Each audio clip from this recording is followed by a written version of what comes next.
Hello students, आज का जो हमारा टॉपिक है वो है हेलोफाइट्स। हेलोफाइट जो होते हैं वो हम लोगों ने ऑस्मोटिक एडजस्टमेंट इन प्लांट्स में जो है प्लांट्स को थ्री ग्रुप्स में डिवाइड किया था।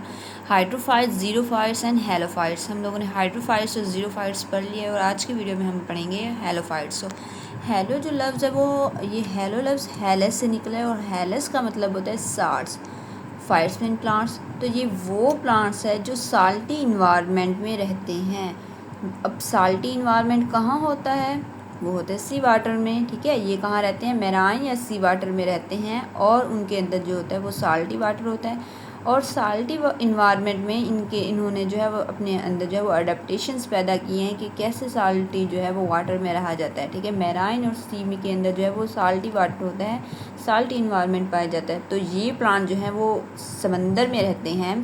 अब हम जो इसकी एक्सप्लेनेशन पढ़ते हैं कि salts enter in the body of such plant due to their higher concentration sea water. ठीक है, अब ये प्लांट जाहिर है पानी, तो अब ये सी वाटर समंदर का ही पानी लेंगे ना, लेकिन फिर भी इनको जो है वो प्रॉब्लम फेस करनी पड़ती है डिहाइड्रेशन की, शॉर्टेज ऑफ वाटर की। अब कैसे आप कहेंगे समंदर के अंदर रहते हुए, सब पानी के अंदर रहते हुए इन्हें पानी का मसला कैसे हो सकता है? देखें, ये जो प्लांट होते हैं ना, ये हाइपोटोनिक, इनके अंदर ये जो सेल है ये हाइपोटोनिक है। हाइपोटोनिक मींस कि लो सल्यूट, इनके अंदर जो साल्ट की कंसंट्रेशन है वो कम है। और ये जो इन सी है इसके ये जो है वो हाइपरटोनिक है, इनके अंदर जो है वो high solute, high concentration of salt होते हैं। और हम लोगों ने ऑस्मोसिस के प्रोसेस में पढ़ा था कि वाटर जो होता है वो हमेशा मूव करता है from low to high solute concentration. ठीक है, यहाँ पे अब लो है, अब सारा का सारा वाटर तो आ जाएगा इधर पानी में। अब इनको तो मसला होगा ना शॉर्टेज ऑफ वाटर को, प्लांट्स में डिहाइड्रेशन हो जाएगा इनको, क्यों? इनके अंदर शॉर्टेज ऑफ वाटर हो जाएगी, सारा पानी जो है वो लो सल्यूट से हाई सल्यूट कंसंट्रेशन में मूवमेंट करेगा, उधर जो है वो ट्रांसपोर्ट हो जाएगा, तो यहाँ पे जो है वो पानी की कमी हो जाएगी।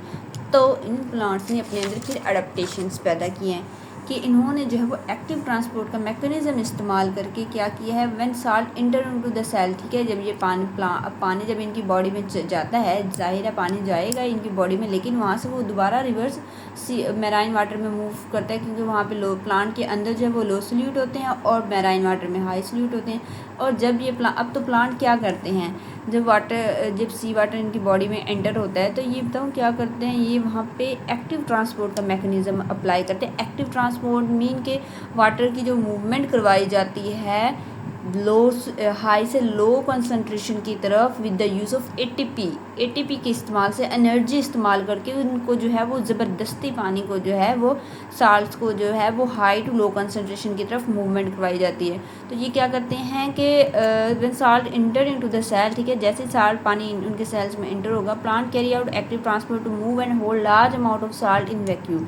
ये सेल है, ये सेल की वैक्यूल है। जब पानी जो इस तरफ जाता है एंड देन वो जब दोबारा रिवर्स की तरफ आता है तो यहाँ पे ये जो है एक्टिव ट्रांसपोर्ट का मैकेनिज्म अप्लाई करते हैं और वो जो साल्ट जितने भी थे उनको जो है अपने वैक्यूल के अंदर होल्ड कर लेते हैं। ठीक है, और ये हाइपरटोनिक और ये हाइपरटोनिक है, तो यहाँ से इनकी मूवमेंट जो है वो होनी है, लेकिन यहाँ पे ये एक्टिव ट्रांसपोर्ट का मैकेनिज्म अप्लाई करते हैं और सेल के अंदर से साल्ट की जो है मूवमेंट को रोक देते हैं और लार्ज अमाउंट ऑफ साल्ट को ना अपने वैक्यूल के अंदर स्टोर कर लेते हैं।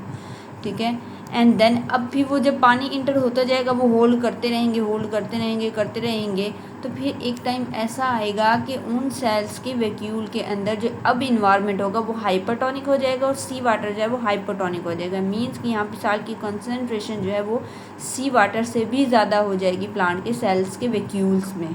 इतनी अमाउंट में वो जो है अपने वैक्यूल के अंदर साल्ट को जो है वो स्टोर कर लेते हैं, होल्ड करके रखते हैं। तो अब जब यहाँ पे जो है वो हाइपरटोनिक हो जाएगी, यहाँ पे हाइपोटोनिक हो जाएगी, तो फिर ये क्या करेंगे, अब वाटर साल्ट की मूवमेंट तो अब from hypotonic to hypertonic environment में होगी, from low to high solute concentration में होगी, तो वाटर की मूवमेंट यहाँ पे खुद ब खुद ही वाटर अब यहाँ पे चला आएगा।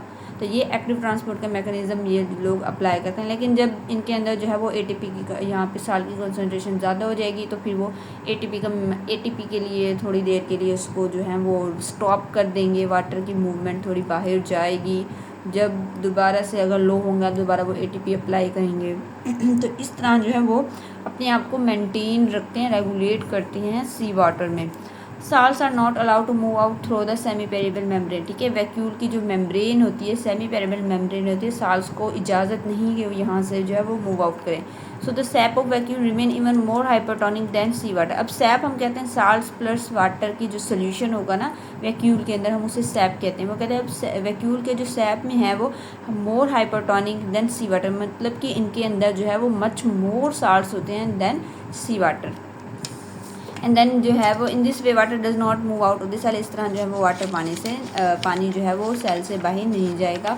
और एग्जांपल जो है वो कह रहे हैं कि many sea grasses are include in this group of plant, बहुत सारी जो समुद्री ग्रासेस हैं वो आ जाती हैं इसकी एग्जांपल्स में। हैलोफाइट्स की तो ये हमारा टॉपिक था, ये इंपॉर्टेंट है, शॉर्ट क्वेश्चन वाइज ये पूछा जाता है।